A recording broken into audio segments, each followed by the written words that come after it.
नमस्कार दोस्तों। पिछले 2-3 महीनों से अफ़गानिस्तान में मौजूद हर व्यक्ति जो इस बात से डर रहा था कि कहीं तालिबान का कब्जा ना हो जाए अफ़गानिस्तान पर, वो अंततः सच होता दिखाई दिया। 15 अगस्त को जहां एक और भारत में स्वतंत्रता दिवस समारोह मनाया जा रहा था, वहीं दूसरी तरफ अफ़गानिस्तान के स्वतंत्र लोगों के ऊपर तालिबान लगातार कब्जा किए जा रहा था। तो आज की स्लाइड में हम लोग यही बात करेंगे दोस्तों, अफ़गानिस्तान संकट के बारे में, तालिबान का काबुल पर कब्जा। सबसे पहले हम लोग सब्जेक्ट शुरू करने से पहले आज के विषय देख लेते हैं। सबसे पहले बात करेंगे अफ़गानिस्तान पर तालिबान का कब्जा। साथ में हम लोग पृष्ठभूमि देखेंगे कि तालिबान क्या है, तालिबान आंदोलन क्या था। इसके अलावा वर्तमान में जो तालिबान ने अफ़गानिस्तान पर कब्जा किया है, इस पर अंतर्राष्ट्रीय प्रतिक्रियाएं क्या आई हैं। अफ़गानिस्तान संकट में भारत के लिए क्या क्या चुनौतियां सामने खड़ी हो पाई हैं। अफ़गानिस्तान में भारत की कौन सी प्रमुख परियोजनाएं हैं जिनको पूर्ण करने के लिए काफ़ी मशक्कत करनी पड़ेगी सरकार को। साथ साथ में हम लोग दक्षेश यानी कि सार्क और नाटो के बारे में भी जानेंगे। तो चलिए दोस्तों, इसी के साथ शुरू करते हैं आज के स्लाइड।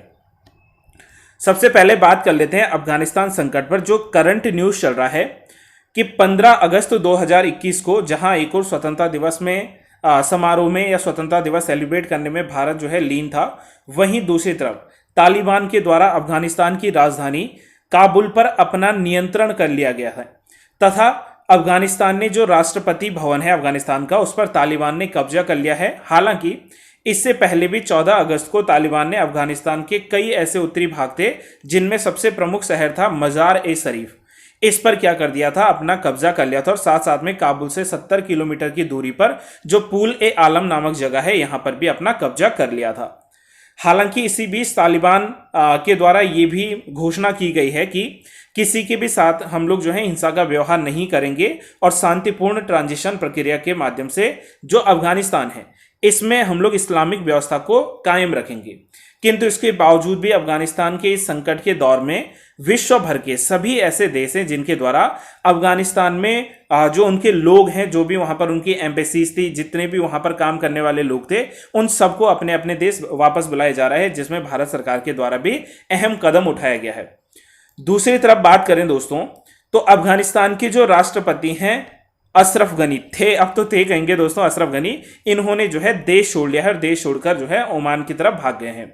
हालांकि इसमें बीच में ये भी कहा गया था कि ये ताजिकिस्तान में छिपे हैं, लेकिन वहां से कहा जा रहा है कि ओमान की तरफ ये आगे बढ़ चुके हैं, जिसमें इन्होंने देश छोड़ने के पीछे की सिंपल सी वजह ये बताई है कि अगर मैं देश में रहता तो शायद जो शांति व्यवस्था है वो और ज़्यादा डिस्टर्ब हो जाती और ज़्यादा बिगड़ जाती। ऐसा इनका इसलिए कहना था क्योंकि इनका ये मानना था कि अगर इनके समर्थक सरहदों पर आ जाते तो शायद ज़्यादा स्थितियां भयावह हो जाती, ज़्यादा खराब हो जाती। दैट इज़ वाई मुझे देश छोड़कर भागना पड़ रहा है, ये अशरफ गनी का बयान है। जिसके बाद तालिबान ने अंततः तालिबान के जो कमांडर हैं मुल्ला अब्दुल गनी बरादर, उन्होंने राष्ट्रपति भवन पर अपना कब्जा कर लिया है। हालांकि तालिबान के जो प्रवक्ता हैं जबीहुल्लाह मुजाहिद, इन्होंने अपनी पहली प्रेस कॉन्फ्रेंस में ये भी कहा है कि अफगानिस्तान में जो महिलाएं हैं वो सुरक्षित हैं। देखो, क्योंकि इस स्थिति के बाद जो अफगानिस्तान के बच्चे, बूढ़े, महिलाएं हैं वो काफ़ी खौफ में हैं, काफ़ी डर में हैं। किंतु इसी बीच जब प्रेस मीडिया में इनका जबीहुल्लाह का एक बयान आता है कि महिलाओं को शरिया कानून के अनुसार अधिकार प्रदान करवाए जाएंगे, उन्हें जैसे हेल्थ सेंटर्स में, स्कूलों में राइट टू एजुकेशन, ये सारे मामले दिए जाएंगे। हालांकि इसके बावजूद भी हम लोग शरिया कानून की बात करें तो काफ़ी ऐसे उसमें कानून हैं जिसके माध्यम से जो नागरिक अधिकार हैं उनका हनन होता है, ठीक है। जिसमें जैसे अफगानी महिलाओं को नौकरी करने की इजाज़त शायद ना दी जाए, ठीक है। लड़कियों के जो बुर्का पहनने की व्यवस्था है उसको यहाँ पर लगाया जा सकता है, ठीक है। जो पुरुष हैं उनको दाढ़ी रखना, ठीक है, ये अनिवार्य करवाया जाएगा। तो इस प्रकार के जो शरिया कानून है वो यहाँ पर लागू करवाए जाने के पूरे चांसेस हैं। दूसरी तरफ बात कर लेते हैं दोस्तों इसकी पृष्ठभूमि की, तालिबान आंदोलन आखिर में है क्या। देखो, ये जो तालिबान है, इस तालिबान की शुरुआत 1990 के दशक में मानी जाती है, जब अफगानिस्तान से सोवियत सैनिकों की वापसी यहां से हुई थी। इससे पहले बता दूं दोस्तों कि लगभग 1979 के आसपास तालिबान में जो अफगानिस्तान जो है यहाँ पर सोवियत सैनिकों को ठहराया गया था। लेकिन जैसे ही 90s के दशक में इनकी वापसी हुई, उसके बाद उत्तरी पाकिस्तान में तालिबान एक जो है आतंकवादी संगठन के रूप में सामने उभरा। हालांकि तालिबान जो है सुन्नी इस्लामिक विचारधारा का एक आंदोलन है जिसकी शुरुआत 1994 में दक्षिण अफगानिस्तान से भी मानी जाती है। और तालिबान शब्द का मतलब होता है, पश्तो भाषा का एक शब्द है जिसका मतलब होता है छात्र।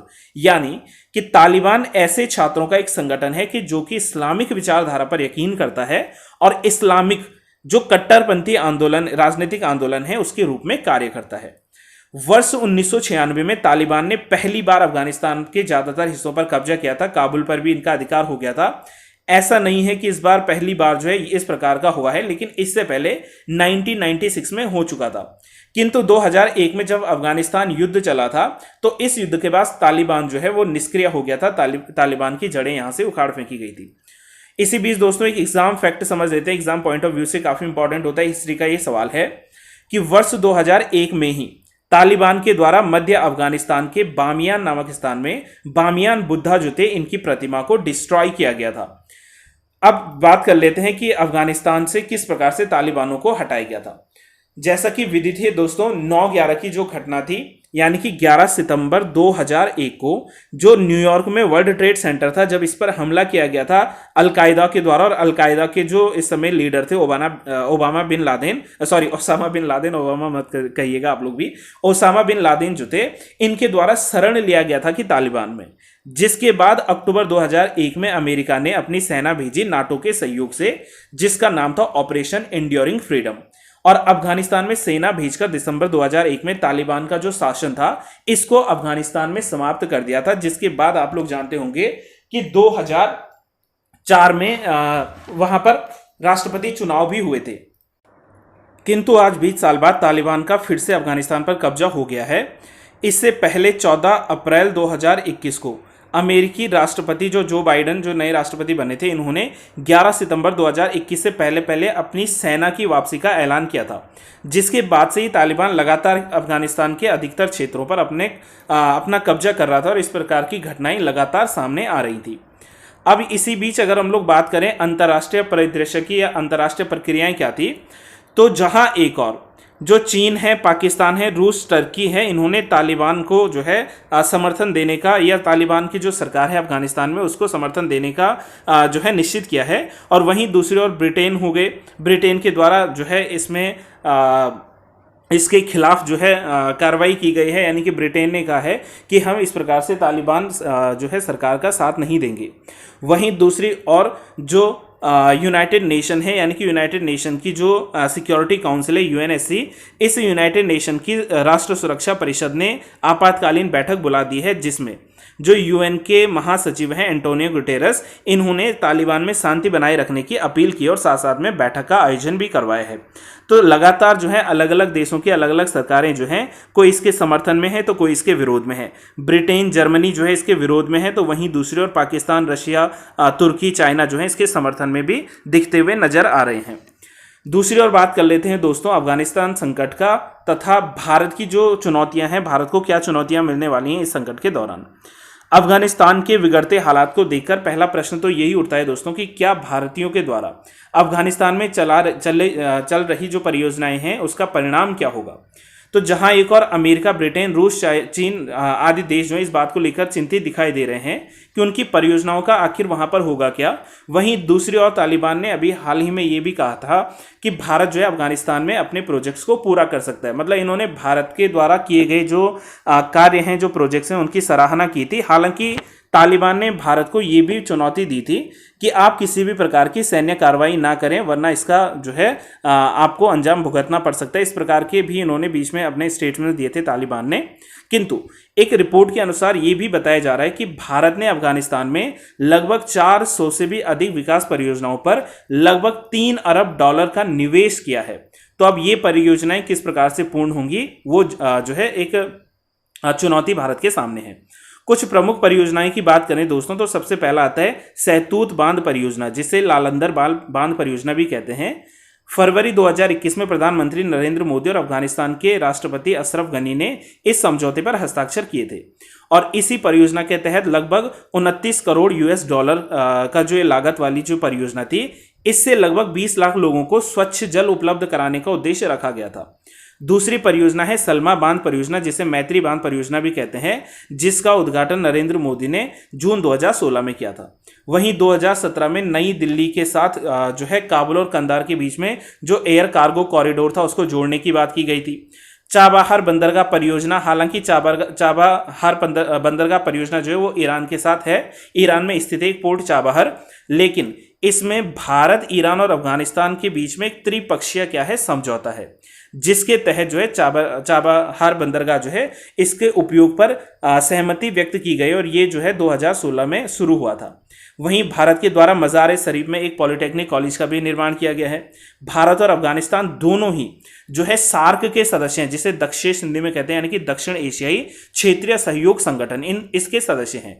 और अगर यहाँ पर सरकारें बदल जाती हैं तो दक्षेश के भीतर रहते हुए जितने भी दक्षेश में 8 सदस्य देश हैं, इन 8 सदस्य देशों के बीच में जो भी संबंध है वो जो है अलग होने के काफ़ी चांसेस हैं, उसमें काफ़ी परिवर्तन होने के चांसेस हैं। तो इसी बीच बात कर लेते हैं दोस्तों सार्क के बारे में, यानी कि south Asian association for the regional cooperation. इसकी स्थापना 8 दिसंबर 1985 को भारत, पाकिस्तान, बांग्लादेश, श्रीलंका, नेपाल, मालदीव है, ठीक है, मालदीव, भूटान सरकार के द्वारा किया गया था और अप्रैल 2007 में जो है इसका नया सदस्य देश बना था अफगानिस्तान। 1970 के दशक में बांग्लादेश के तत्कालीन जो राष्ट्रपति थे जियाउर रहमान, इन्होंने ही दक्षिण एशियाई देशों को एक व्यापार गुट बनाने का क्या किया था, प्रस्ताव सामने रखा था, जिसके बाद अप्रैल 1981 में ये 7 देश मिले, यानी कि अफगानिस्तान को छोड़ दिया जाए तो बाकी के 7 देश मिले और इन्होंने कोलंबो में अपनी पहली जो है मीटिंग भी की थी। पहली बार जो थे कोलंबो में ये लोग मिले थे। वहीं दूसरी तरफ बात कर लेते हैं नाटो के बारे में, यानी कि नॉर्थ अटलांटिक ट्रीटी ऑर्गेनाइजेशन। उत्तरी अटलांटिक संधि संगठन एक सैनिक संगठन है जिसे कि सदस्य राष्ट्रों के द्वारा सामूहिक सुरक्षा यानी कि आपसी सुरक्षा की व्यवस्था के लिए जो है स्थापित किया गया था और इसकी स्थापना के समय इसमें कुल जो है 12 संस्थापक सदस्य थे और आज बात करें तो लगभग इसमें जो है 30 सदस्य देश शामिल हैं। इसकी स्थापना के समय इसका प्रमुख उद्देश्य सिंपल ये था कि जो पश्चिमी यूरोप में मजबूत सोवियत संघ है इसकी साम्यवादी विचारधारा को रोकना है और ये व्यक्तिगत स्वतंत्रता, लोकतंत्र, मानव अधिकार, कानून आदि जो है शासन के जो समान मूल्य हैं इनको क्या करना है, सुनिश्चित करना है, शांति व्यवस्था बनाए रखनी है। और नाटो की स्थापना 4 अप्रैल 1939 को हुई थी वाशिंगटन डीसी में, लेकिन इसका मुख्यालय जो है वो ब्रुसेल्स बेल्जियम में है। सो आज के लिए हम लोग इतना ही बात करेंगे दोस्तों। आई रियली होप आपको जो है वीडियो समझ में आई होगी और अगर आपको वीडियो समझ में आई है तो अगेन वही कि आप वीडियो को लाइक ज़रूर कीजिए, अपने फ्रेंड्स के साथ शेयर कीजिए। जिनको तालिबान क्राइसिस अभी समझ में नहीं आया, अफगानिस्तान में क्या मुद्दे चल रहे हैं वो समझ में नहीं आया, उन तक आप लोग शेयर कर सकते हैं। और अगर आप लोग नए जुड़े हैं चैनल से तो चैनल को सब्सक्राइब करना बिल्कुल ना भूलें। आज के लिए इतना ही। Till then, thank you so much.